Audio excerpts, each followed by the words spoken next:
I was 24 when this happened, and at the time I was traveling a lot for work. Not in a glamorous way, just quick business trips, fly in, stay 1 or 2 nights, fly out. Same routine every time. This trip was to Atlanta. 2 nights, 1 full day of meetings, then back home. The hotel my company booked was one of those modern boutique places. Not luxury, but trying to look like it. Dim lighting in the lobby, fake plants, minimalist furniture that looked good but wasn't comfortable. Nothing about it felt off, just average. I checked in around 5:30 p.m. The front desk guy was friendly, gave me my key card, told me breakfast hours, elevator to the left, all that standard stuff. My room was on the 5th floor, near the end of the hall. When I got inside, everything looked normal. Clean bed, folded towels, faint smell of cleaning products. There was a small desk, a chair by the window, a mounted TV, and one of those wall AC units that hum constantly no matter what. I did my usual quick check: bathroom, closet, under the bed for no real reason, and nothing stood out. That night was uneventful. I ordered takeout, watched TV, called my sister, then went to bed around 11. The first weird thing happened later that night. I woke up suddenly, like something had pulled me out of sleep. No loud noise, no obvious reason, just awake. The room was dark, except for a little light coming through the curtains. I lay there for a few seconds, listening. At first, I thought maybe I'd heard something in the hallway. Doors closing, people talking, normal hotel sounds.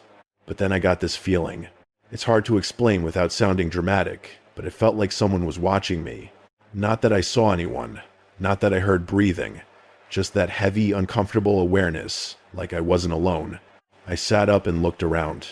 The chair by the window was empty, the bathroom was dark, the door was locked. Everything looked exactly how I left it. I even got up and checked the closet, which I knew was empty, but my brain needed confirmation. Nothing. After a minute, I felt stupid. I told myself it was just because I wasn't at home, got back into bed, and eventually fell asleep again. The next day was long. Meetings all day, back to back. By the time I got back to the hotel around 7, I was exhausted. I grabbed food, went up to my room, kicked off my shoes, and sat at the desk to eat. That's when I noticed it. It was small, almost nothing. A tiny black dot near the corner of the ceiling above the TV. At first, I ignored it. Could have been a screw hole, a mark, anything. But once I saw it, I couldn't stop looking at it. Something about it felt intentional. I stood up and walked closer. From a few feet away, it still just looked like a tiny dark point, but I pulled out my phone and turned on the flashlight. When I aimed the light at it, I saw a faint reflection, like glass. That made my stomach tighten a little. I stepped back, then leaned in again from a different angle. Same reflection. I actually laughed under my breath and said, "No way," because my brain immediately jumped to the worst possible conclusion: camera. I tried to shake it off, told myself it was nothing, but then I remembered waking up in the middle of the night. That feeling, I didn't like how those two things connected. So I started checking the room more carefully. I looked at the smoke detector, the TV, the clock, the mirror. Everything seemed normal. Then I checked the vent above the bathroom door. There was another dark spot inside it. Smaller, harder to see, but when I shined my flashlight, I saw the same tiny reflection. That was when the uneasiness turned into something else. Fear. Now there were two. 2 spots, both with a clear view of the room. I just stood there, staring, trying to convince myself I was wrong. Maybe they were sensors. Maybe reflections from metal. Maybe I was overthinking it. But deep down, I didn't believe that. I took out my phone and started recording, moving the flashlight so the reflection was visible. Then I called my sister. She answered immediately, and as soon as she saw my face, she knew something was off.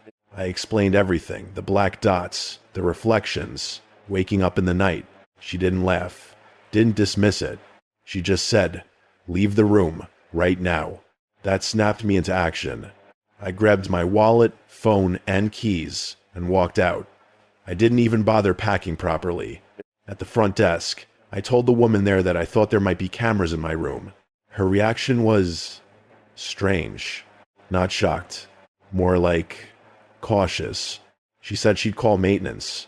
I asked to switch rooms immediately, but she said they needed to check first. I insisted on going with them. We went back up about 10 minutes later with a maintenance guy. He looked annoyed, like I was inconveniencing him. He checked the first spot for maybe 5 seconds and said it was probably nothing. Then, the vent. Same answer. Probably dust or hardware. That word probably started to frustrate me. I asked if he could take the vent off completely. He did, but only halfway. Looked inside quickly, then put it back. Didn't really show me anything. Didn't explain much either. I asked again to change rooms. The front desk woman said yes this time. While I packed, they waited near the door. That's when I noticed something else. In the bathroom, plugged into an outlet near the counter, was a small white charging block. It wasn't mine. I knew exactly what I brought. I picked it up and asked about it. The maintenance guy shrugged, said maybe the previous guest left it. The woman said they could throw it away. That felt off. Too quick. I turned the block over. There was a tiny pinhole on one side, and I don't know why, but something in my gut told me not to ignore that. I held it up to the light, and for a split second, I saw something behind the hole. Not just plastic. A lens. My heart dropped. I didn't say anything at first. I just walked over and placed it on the desk. I told them I wanted to keep it. That was the first moment the woman looked nervous. They moved me to a different room on another floor. I locked the door, checked everything twice, and didn't sleep much that night. I kept thinking about it. The dots in the ceiling. The vent. The charger. The feeling of being watched. The next morning, I went back downstairs and asked to speak to a manager. I showed them the video I took and the charger. This time, they took it seriously, or at least pretended to. They said they would investigate internally. I checked out early and left for the airport. A few days later, I got a call. Not from the hotel, from the police. They asked me about the charger. Apparently, it wasn't just a charger. It was a recording device. Hidden camera. And not the only one. They found more in that room. And 2 other rooms. What they told me next is what still bothers me. The devices weren't placed randomly. They were positioned carefully to capture the bed, the desk, the bathroom area, and they had been there for a while, long enough to record multiple guests. I asked who installed them. They said the investigation was ongoing. They couldn't give details. I never found out who did it. Never got closure. The hotel shut down temporarily, then reopened months later under a different name. But what stayed with me wasn't just the idea that I had been recorded. It was that moment. Waking up in the middle of the night, feeling like someone was watching me. Because now I know. I wasn't imagining it. Someone was.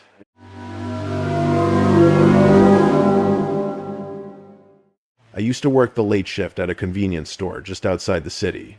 Nothing fancy, just one of those 2 4-hour places that mostly sold snacks, cigarettes, and overpriced drinks. My shift usually ended around 1:30 or 2, 0 inches the morning. At first, I didn't mind it. It was quiet, and most nights passed slowly. A few regulars, the occasional drunk customer, nothing too crazy. The part I didn't like was getting home. I lived in a small apartment complex with an underground parking garage. It wasn't dangerous or anything, but it wasn't well lit either. Half the lights were dim, and a couple of them flickered constantly. There were cameras, but I never really paid attention to them. I had a routine. Pull in, park near the elevator, grab my bag, walk straight to the lift, go up, and lock my door behind me. Same thing every night. It worked fine. Until one night. I remember it was a Tuesday. Nothing special about the day. My shift had been slow, and I was more tired than usual. When I pulled into the parking garage, it was almost completely empty. That wasn't weird.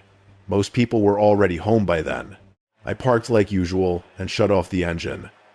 For a second, I just sat there, checking my phone, mentally preparing to go upstairs. Then I noticed him. He was standing across the garage near the stairwell. At first, I didn't think anything of it. Maybe someone heading out, maybe someone coming back in. He wasn't doing anything strange, just standing there. But something about it felt off. He wasn't moving, not checking his phone, not walking, not looking around, just standing there, and facing in my direction. I told myself I was overthinking it. People stand around sometimes. Maybe he was waiting for someone. I grabbed my bag and got out of the car. As soon as I closed the door, I looked up again. He hadn't moved. Still standing there. Still facing me. That was the first moment I felt a little uneasy. I didn't stare. I just turned and walked toward the elevator like normal. I could feel it, though, that awareness of someone watching you. When I got into the elevator, I finally let out a breath I didn't realize I was holding. I didn't see him again that night. The next night, it happened again. Same shift, same time, same routine. I pulled into the garage, parked, and before I even turned off the engine, I glanced toward the stairwell without thinking. He was there. Same spot, same posture, standing still, facing me. This time, I didn't get out of the car right away. I just sat there, watching him through the windshield. He didn't move. Not even a shift in weight. That's when something clicked in my head. People don't stand like that. Not for that long. Not without doing anything. I stayed in the car for maybe a minute, trying to convince myself there was a normal explanation. But the longer I looked, the worse it felt. Eventually, I forced myself to get out. I didn't want to look scared. I didn't want to give him any reaction. I walked quickly to the elevator, keeping my eyes forward. But right before I reached it, I glanced back. He was closer. Not right behind me, but closer than before. That sent a jolt through me. I got into the elevator and hit my floor immediately. My heart was beating faster now, and I couldn't tell if I was just being paranoid or if something was actually wrong. By the third night, I was already thinking about it before I even got home. I told myself if I saw him again, I'd just ignore it. People are weird, that's all. But when I turned into the garage and saw him there again, I knew something wasn't right. Same place. Same stance. Same direction. Watching me. I didn't even pretend it was normal anymore. I parked, but instead of getting out, I locked my doors and sat there.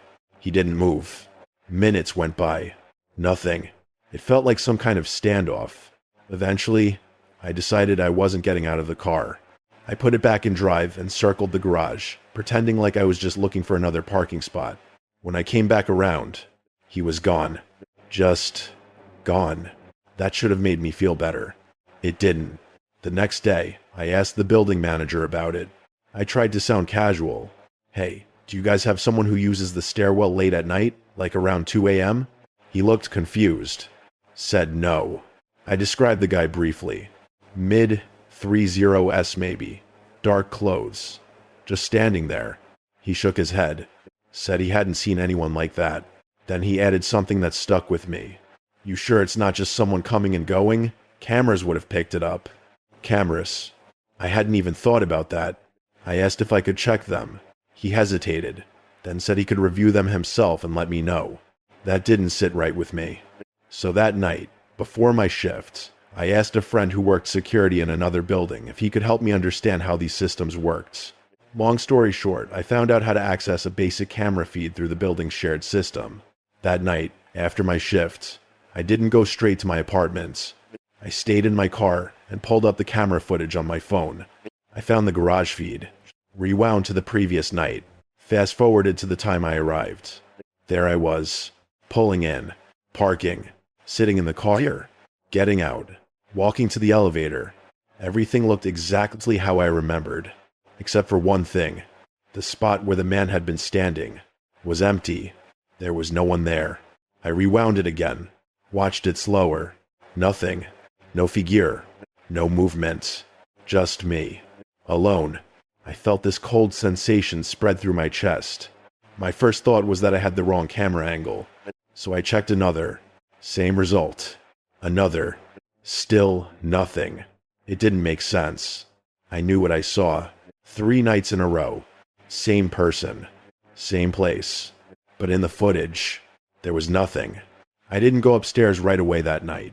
I sat in the car for a long time, staring at the screen, trying to come up with a logical explanation. Glitch in the system. Bad angle. Lighting issue. Anything. But none of it fit, because I knew one thing for sure. I wasn't imagining him. Eventually, I forced myself to go up. I kept looking over my shoulder the whole time, half expecting to see him standing there again. But the garage was empty. I didn't sleep much that night, and for the next few days, I tried to convince myself it was over. that maybe whatever I saw wouldn't come back. Then, a few nights later, it did. I pulled into the garage, and before I even parked, I saw him, not by the stairwell this time, closer, standing near the elevator, exactly where I needed to go. He wasn't moving, just waiting, facing me. I froze, sitting there in the car, engine still running. This time, something felt different, worse, like whatever this was. It wasn't just watching anymore. It was getting closer. I grabbed my phone and opened the camera feed again.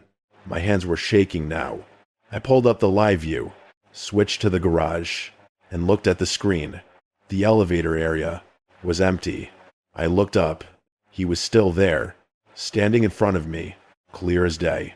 Then, slowly, he tilted his head, like he knew, like he could see me looking at the camera. That was the moment I understood. Whatever I was seeing was not something the cameras could see. I didn't get out of the car. I reversed, drove straight out of the garage, didn't stop until I was a few blocks away. I didn't go back to that apartment that night, or the next. Within a week, I broke my lease, lost my deposit, didn't care. I still think about it sometimes, mostly late at night, when I'm in a parking lot and everything feels just a little too quiet. Because what scares me the most isn't that I saw him, it's that the cameras didn't.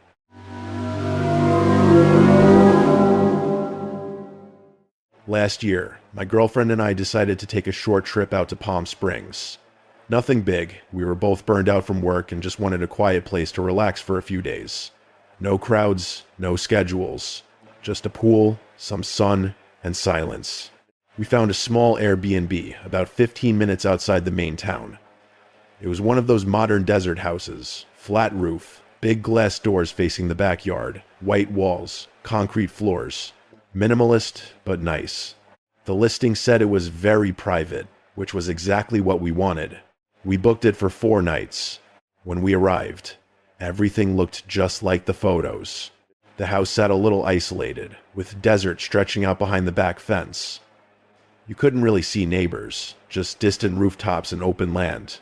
There was a pool, a couple lounge chairs, and a small shed near the side of the yard. We never met the host, just got a code for the front door. Inside, it was clean.